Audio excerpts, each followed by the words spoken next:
Yes, I have a lot of topics today. Don't freak out. Like I said, it's not going to be as intense as docs or sheets. It's just I wanted to make sure that you had the specific links, and we're going to go over all those things. All right, so again, the Google basics, and today you are going to see them as with every Google tool. If you already know these things, yay. Okay, I think it's going to become, it's automatic. You're going to click on the waffle to navigate to your Google Apps. I'll be showing that later. The kebab icon is typically what we use for settings. We also sometimes have this hamburger setting. Question mark is where you find help, where you make suggestions for the Google folks. And we have our settings gear, and we're definitely going to use that today for our form settings. So you're going to see all of these used today.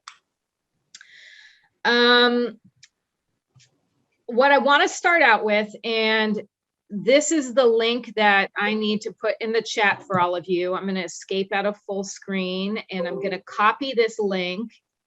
And then Ennis, and I'm not sure if Perry is here yet, if you could also put this in the chat once everyone is or if more folks join, sorry, I'm multitasking here. I want everyone to experience taking a form before we get into it. So I just put the link in the chat, and I'm going to give everyone, it's a quick form, just about 5 minutes to complete the survey questions.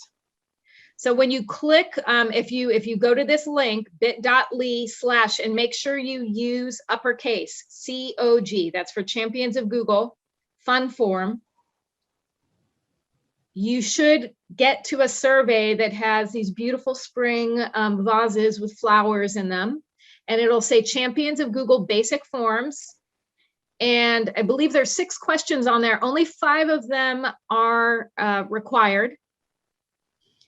So again, I'm going to give everyone some time to put in that link.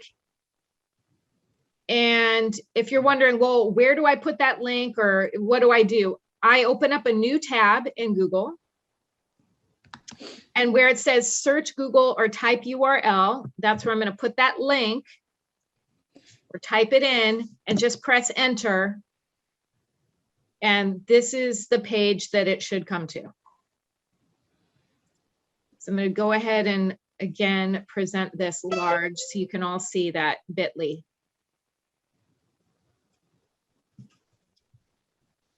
And I'm going to give us about 5 minutes to take this. And for those of you that are just joining, we have a survey to take. I want you all to take a Google form, and I'm going to go ahead and put that link in there again. Just click on that link, or you can always type it in the URL.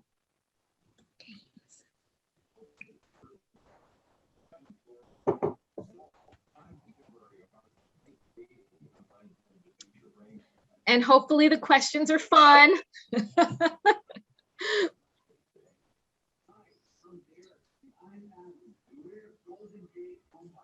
Where is the link? I didn't see the link. In the chat. It's right now it's presented on my screen, but I will also put it in the chat again. Okay. On the bottom, if you don't have the chat open, on the very bottom toolbar on your screen, you should see a little chat icon, and click on that and you'll see the link. You can also, as I said, just type this in, bit.ly/COG in all caps, fun form, into your URL. What's your experience level with creating forms? I'm not expert. No. I'm completely green.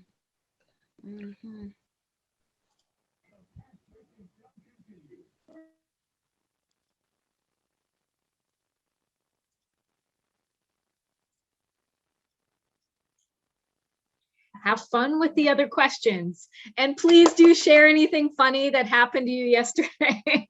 I hope nothing not so funny happened to anyone. I think someone in one of my meetings shared yesterday, the funniest story that I heard was that a mom the night before April Fool's, a mom told her kids that they planted Cheerios that something would grow. And then the next morning, before the kids got up, she put donuts on popsicle sticks. I thought that was cute. Those kids will be planting Cheerios every night now.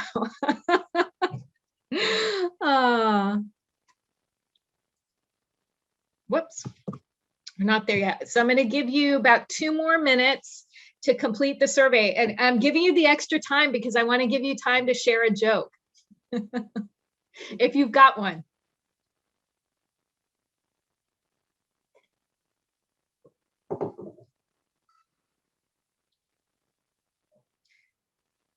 And you're going to see as we go through forms, the reason why Laurie and I decided to teach you sheets first, because the data that you get from your surveys can be viewed in 2 ways, and one of them is on Google Sheets. So there is a method to our madness.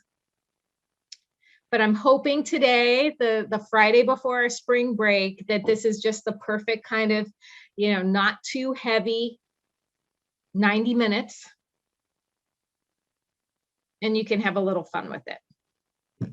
If you're just joining us, I'm going to go ahead and add to the chat again the link to a survey that folks are taking. Don't worry if you don't have time to finish it. I just want everyone to experience it or even see what it looks like. It's something that you need to see the end result because there's a little bit of backwards planning. All right, so I'm going to, wherever you're at, just go ahead and pause it, even if you didn't finish that survey. Like I said, we're gonna have some time. We have work time later, and I'm gonna talk through what you were looking at. And if you didn't get a chance to take the survey, that's fine. You're gonna see how I built one from scratch. So let's see. There we go. Like I was just saying, there are some considerations before you create your form. And so the backwards planning piece is important. What kind of data are you looking for? Who is your audience? And then if you need to present that data, how are you going to present it? So you really need to think about your questions, right? What kind of data do you want? The next thing is that you want to test. Make sure that you have some time to test this out with at least one person before you send it. Make sure the link works and just everything is behaving okay. Yeah, there are some behaviors. And then we're going to talk about sharing, because this is the one tool that sharing is different in, like having collaborators. But what we're going to talk about first is really the backwards planning piece. So there are 2 types of data that you might want to collect, right? You've got numeric data, and that's quantitative, right? When you think quantity has a number. Qualitative is your descriptive data. So do you want questions that are more open-ended instead of selection? And with the survey that I gave you, I didn't have one that really included number, although I did have a scale, but I toggled between, multiple choice, drop-down menu. I also had some short answer questions. I wanted to give you a sampling of the basic question types we're going to go over today. I'm not going to go over the super detailed ones. That will be for next steps. But think about the kind of data that will be useful for you. Is it quantitative or qualitative? Now, how to access the form? Just with all the other Google tools. You can start a new form directly from your Google Drive. You can go to the Google Apps waffle, which is on any new tab that you open in Google. And then you do have to scroll down a bit more. Forms is not something as commonly used. Usually when you open your apps, you see Google Drive, you see Google Docs, you see other things. Forms, you'll notice my scroll bar is halfway down the selections. Just look for the purple sheet. And where that takes you is to forms.google.com. And that's where any form that you make can be found just in one place, not mixed up with the other files in your Google Drive. So any of those three places will take you to forms.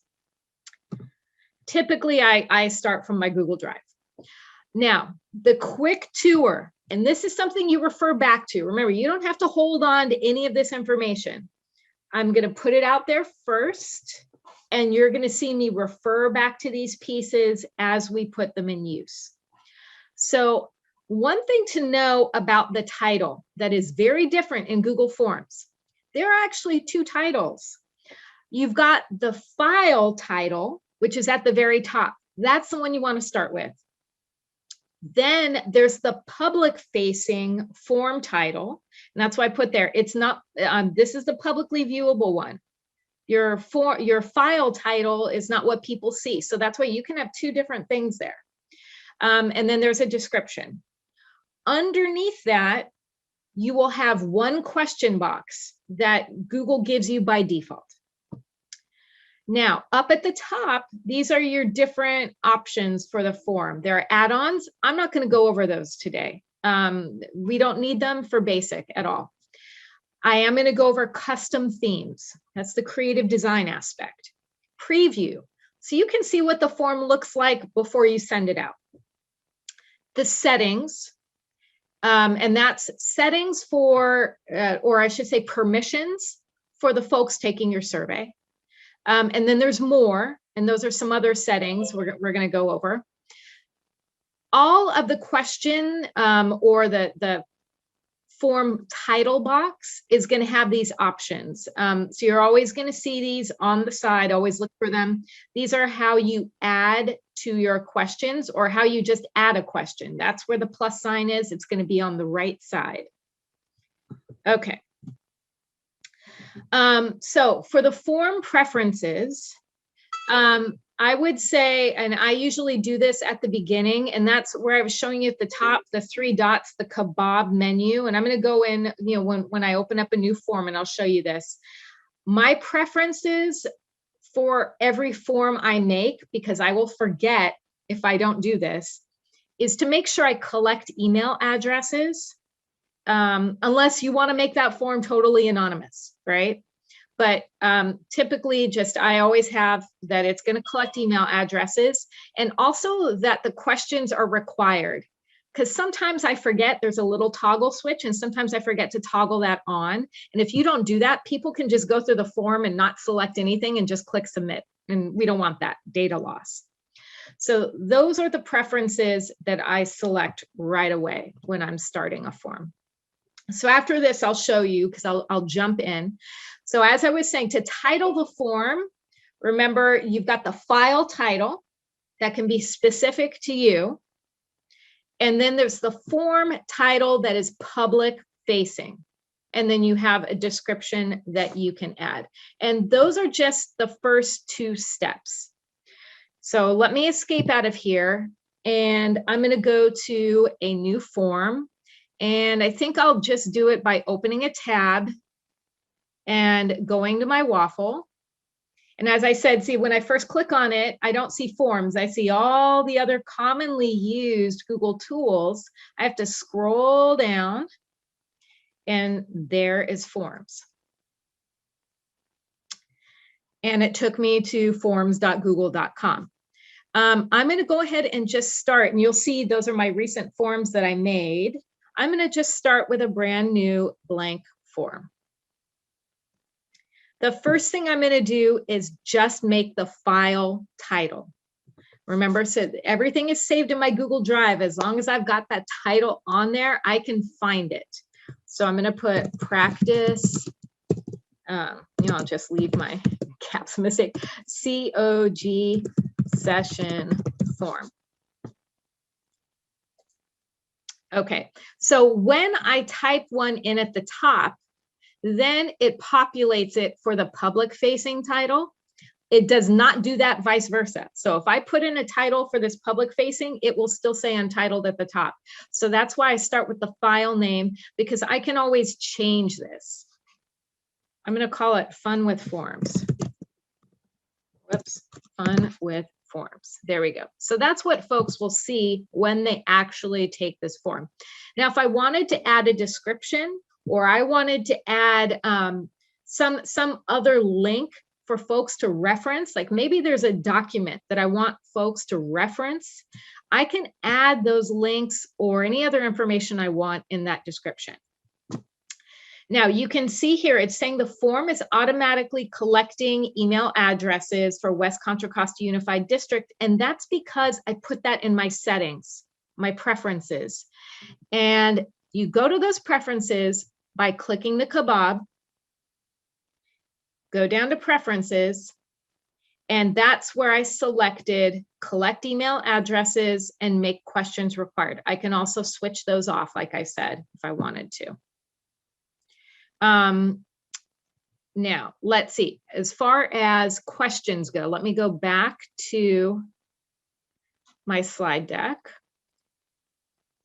And of course, Ennis and Perry, if you're here, please stop me if there are any burning questions in the chat for me. Now, the basic question types.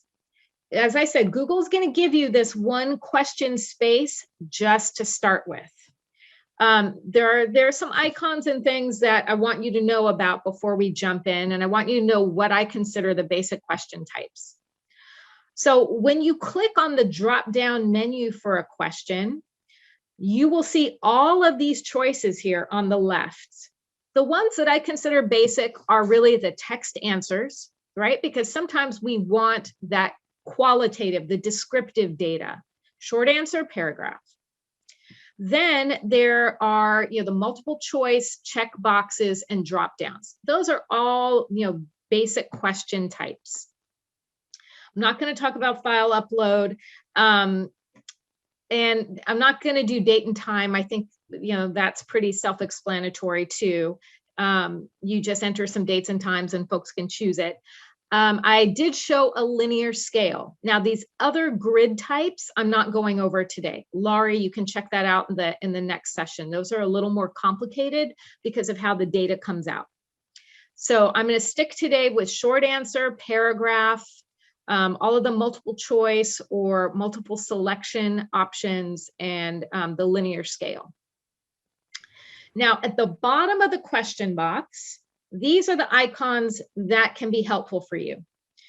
Once you've got a type of question, so say you're going to use a multiple choice type of question and you want the same format over and over again, you can copy that question style or format over and over again and just change the text. So this little icon here will copy the question below.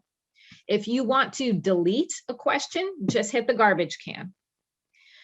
Here is where I was telling you there's a little toggle switch to make people it forces them to answer before they can submit. And then there's another option if you click the 3 dots, and that adds a description to your question. And that's probably one of the more complicated things, and it's not complicated at all. And I'm going to talk to you about that next.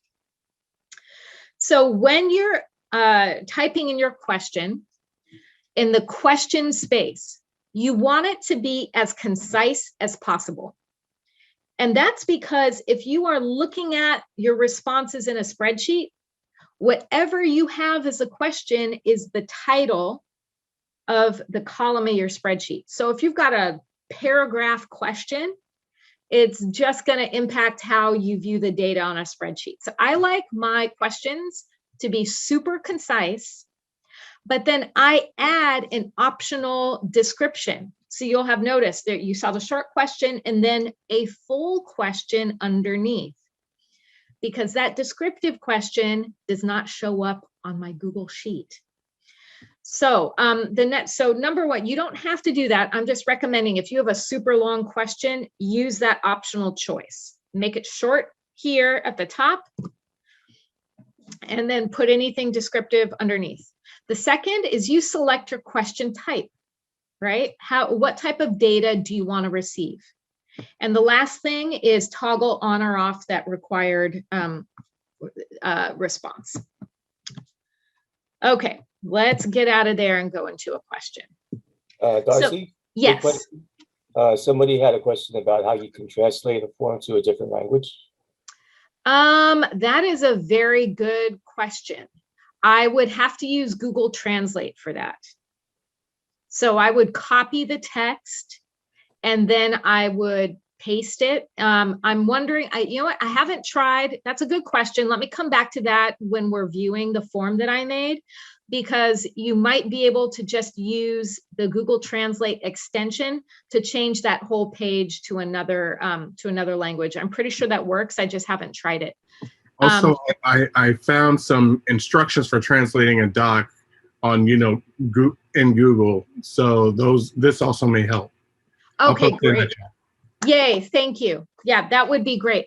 In the past, what I've done, and I did this for, I know that a lot of you are classified, and I'm coming at this from the classroom teacher perspective, but in the past, what I've done for our transitional bilingual students is I do copy it into Google Translate, and I pasted the translation underneath. It was time consuming, but it did do the job. But if you can be more efficient, I'm all for it. So thank you, Ennis, and thank you for that question. The question to edit it, all you have to do is click on the space. So you'll see if I'm in my title box, you only see untitled question down here in option 1. You have to click on that question box in order to edit it. And so right away, it's asking me to put in a question. So let's see, my question, what animal would you choose to be? Okay, if you could be any animal, what would it be? Now, I could give folks some options. I could make this multiple choice, and I could just type in a few, but I want to keep this one actually really open-ended. I don't want to lock folks in with any scaffolding or guidance on it. So for this type of question, I might just put in short answer, and that's it. And then folks can put in that text. Now, if you want to make your form a little more engaging or put something funny in there, I'm going to show you in the next couple slides how to insert photos or videos. But just basic right now, all I'm going to do is ask the question, select what type of response folks have, and then this is a required question. Now, if I wanted to, remember this is my option. That's not that long of a question, but if I wanted to, I could put that for my description. And I can just make my question, what animal? And then folks will read before, because again, I want to be super concise. And what animal is kind of vague, but just for the sake of giving you the example of how to use the description, that is what I typically do for my questions. All right, so now to add a question, I just click the plus sign. If I wanted to duplicate another short answer question, then I would just click the duplicate icon, but I'm just going to add a different question here. And let's see, I think I'm going to make this one check boxes. So with check boxes, folks aren't limited to one answer. If you do multiple choice, they are locked into only one answer. Check boxes, they can do multiple.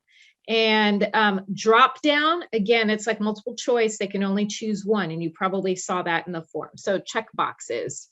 Let's see.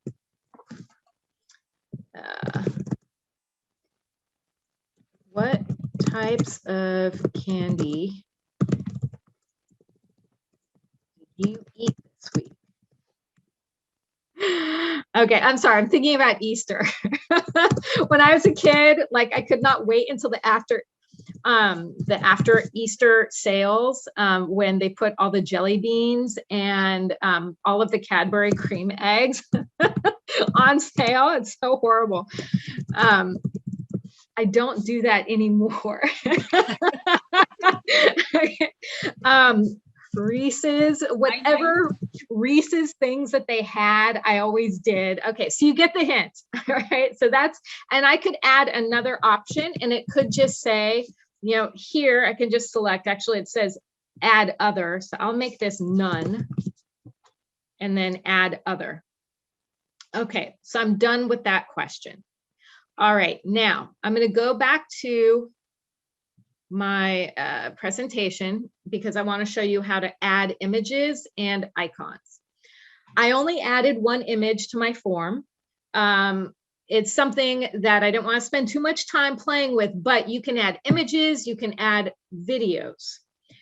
And it's one way to make your surveys engaging. And you just have to look for, if you're adding an image, look for the drawing icon. And Google, they actually have it in 2 places. So you can click either of them. It takes you to the same option menu. The fastest way to find an image is just to use the last option, the Google image search. It does pull up less options than if you go to another tab and search for images.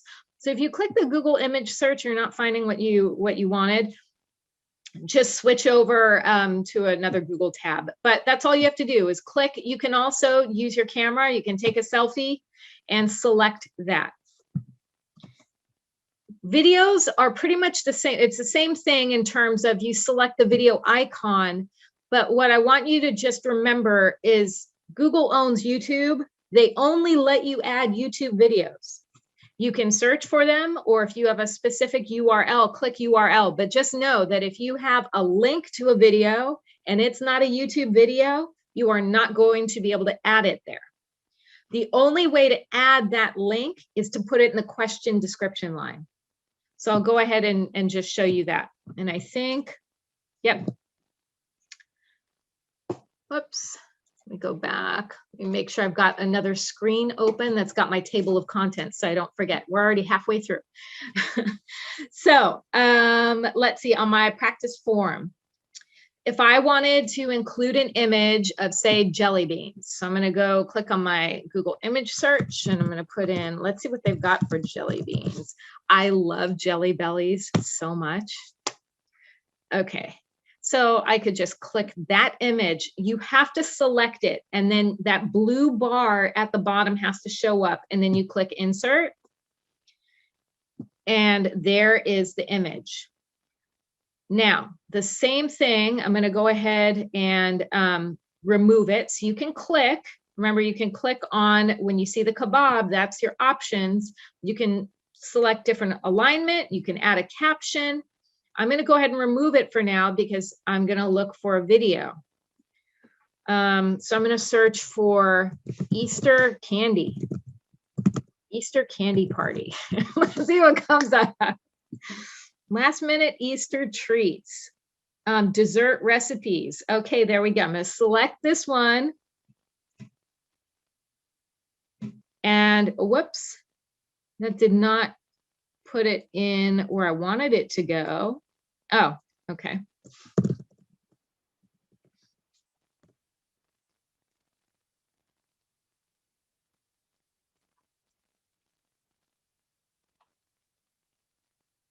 Okay, okay, so it did it below that. I wasn't expecting it to do that, but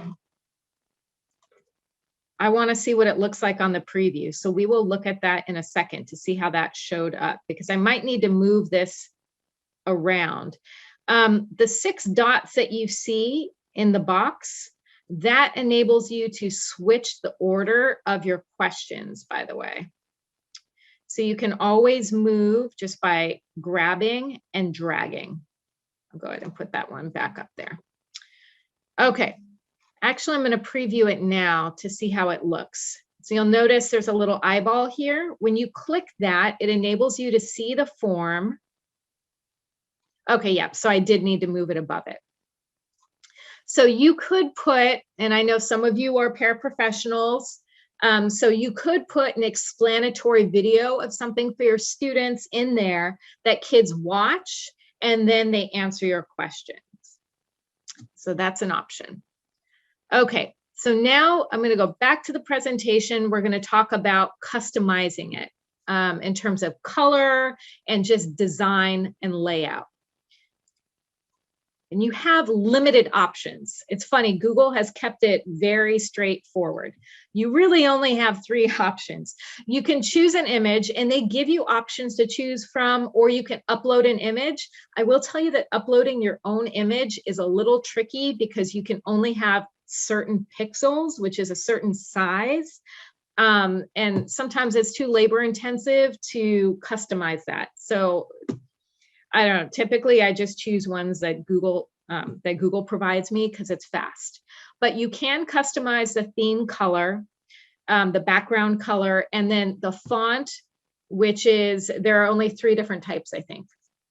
So you can choose those, and you find those options in the artist palette. So click on the palette, and here's the place that you can choose your image. And these are the ones that Google has made for you already. But again, you can upload, or you can find from your photos.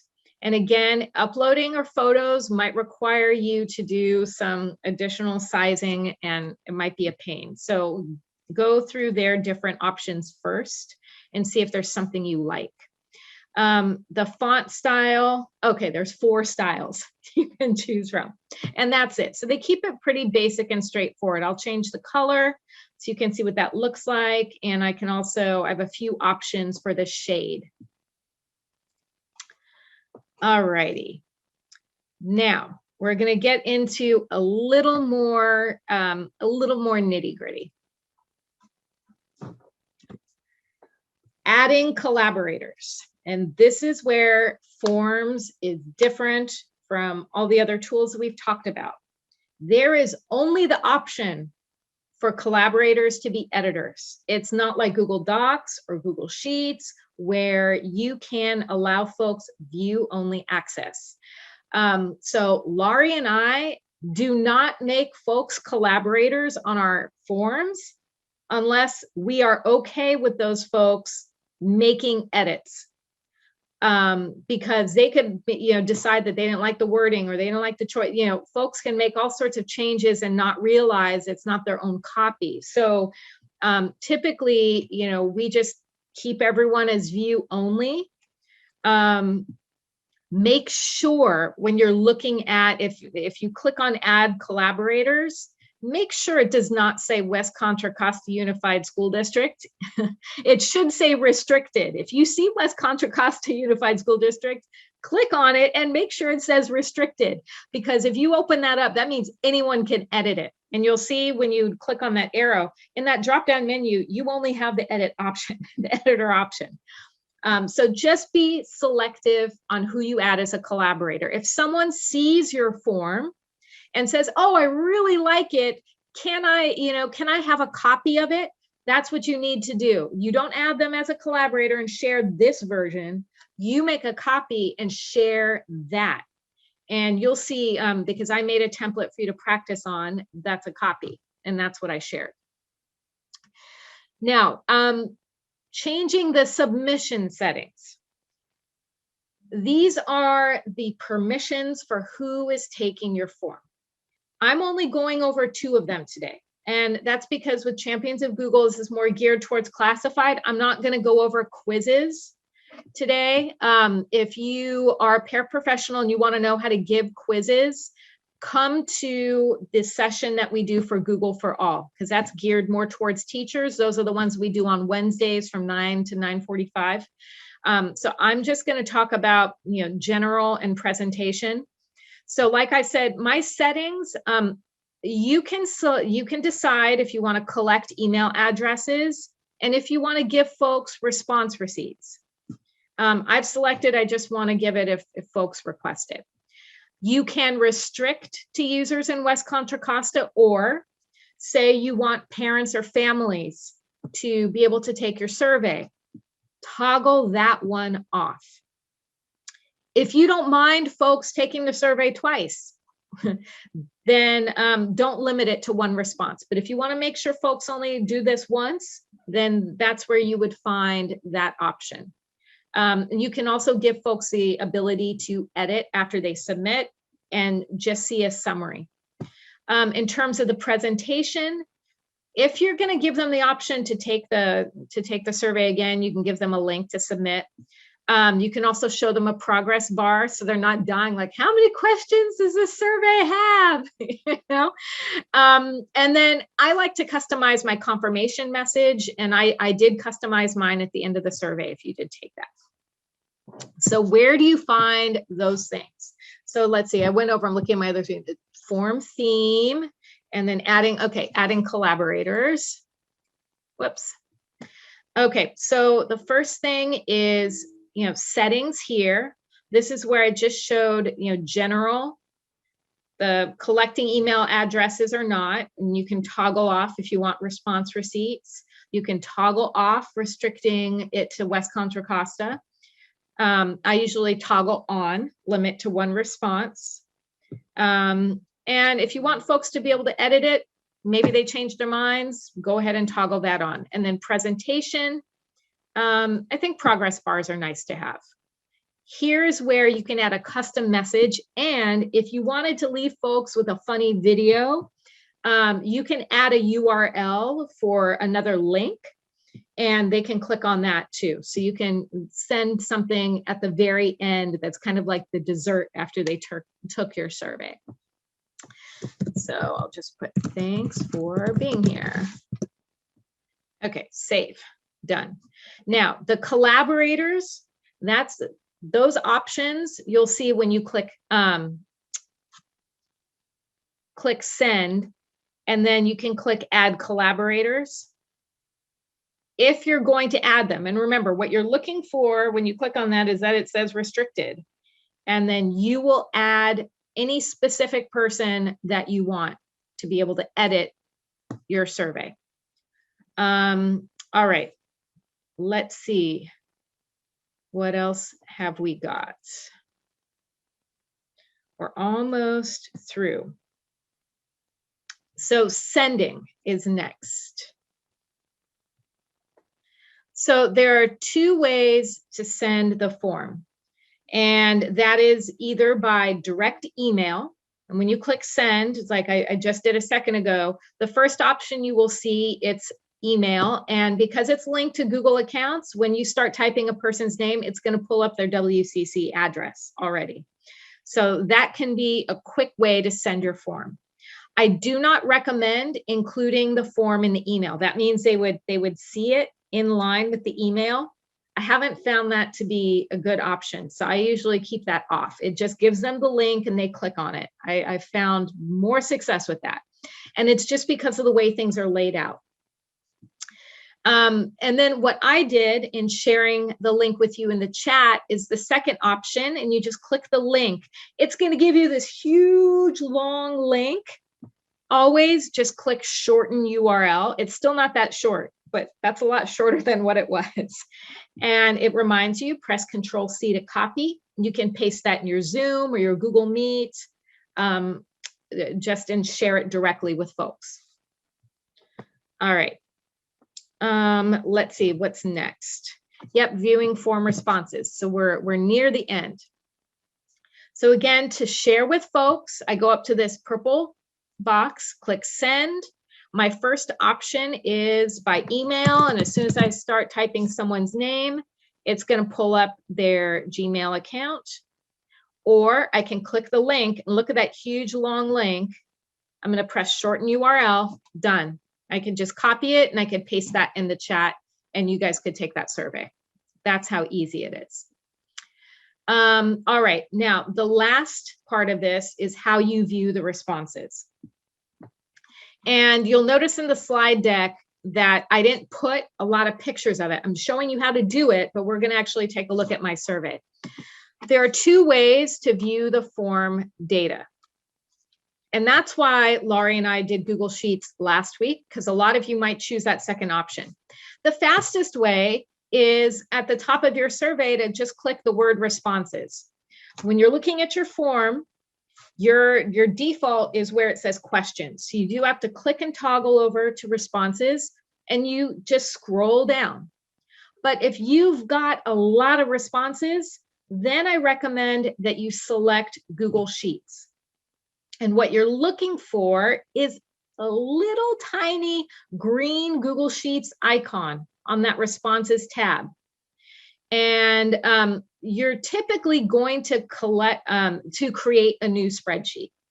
The first time you look at responses, just create a new spreadsheet. You don't have to create a new spreadsheet every time you look at it, because after that it will be existing, right? So you're just going to click create a new spreadsheet, and I'll show you how to do that now.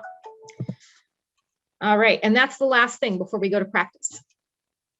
So I'm going to go into my Google Sheet, and I'm going to close that one out and close that one out. So here's the one that I sent to you. Yay, I have 90 responses. This is going to be awesome.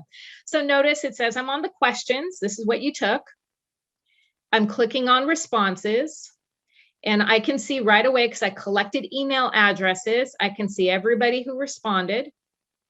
But I'm going to click on question, and then I can see my questions, and then I can see a summary. So for this first one, 41 folks said they were completely green with Google Forms. 17 folks are in that middle range. So it sorted it for me by the number of responses, highest number of responses to the lowest number of responses. And then I just toggle to the next question. I'm going to toggle to the question about the jokes. I have some responses. Okay, why is it good to go to a baseball game in hot weather?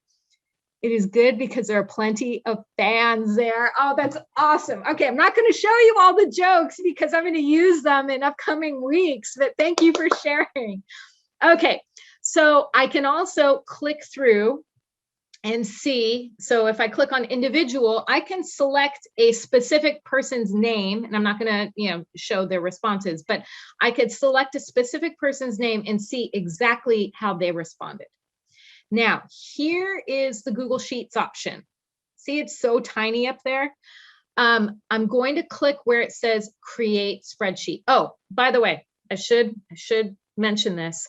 See where it says accepting responses and toggled on? If you want to shut down the form. So like sometimes, the district shuts down when you're able to respond to one of their surveys, or they're taking attendance, they toggle that switch on and off. So if I don't want any more responses, I just toggle that off and I can't get any more. I'm going to keep it on because maybe some more folks want to share jokes during your practice work time. But anyway, here is the little green create spreadsheet. And it's going to ask me create a new spreadsheet, and it's already titled it for me. And I haven't done this yet, so that's why I'm not clicking select existing. I'm going to click create. It's automatically opening up a Google Sheet. This is why we did Google Sheets last week.